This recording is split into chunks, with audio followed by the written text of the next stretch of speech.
हाँ सब detail government ता तरफ जो 5 लाख हिताधिकारी अच्छा जो मान कि चिटफंड टंका जमा कर स्वल्प जमा करी 10,000 भितर से लिस्टा जो मैंने आवेदन करेंगे पैसा फेरस्त दिज्व से जो जमा कर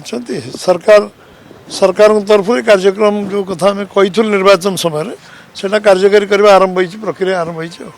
गुड़ाए लोक पाईगले लक्षाधिक लोक पाईगले एथर जो पाइबे एथर स्वल्प जमाकारी प्राय सरीज 5 लाख 10,000 टंका भितर जो मान 5 लाख लोक दवाई सरकार से आवेदन करेंगे आधार कार्ड देवे जहाँ जहाँ मागिचे डॉक्यूमेंट से देवे वेरिफिकेशन पर पैसा फेरस्त दिज्व सब सब सब प्रक्रिया पर्यायक्रम सब करा सब लीगल सब आईन अनुजाई सब व्यवस्था चलती दिज्व बर्तमान बहुत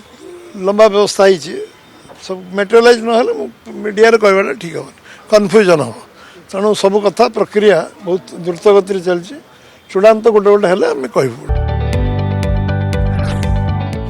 जदि आपंक आम भिडी भल लगा तेब आम चैनल को लाइक शेयर और सब्सक्राइब करने को जमा भी भूलु नहीं।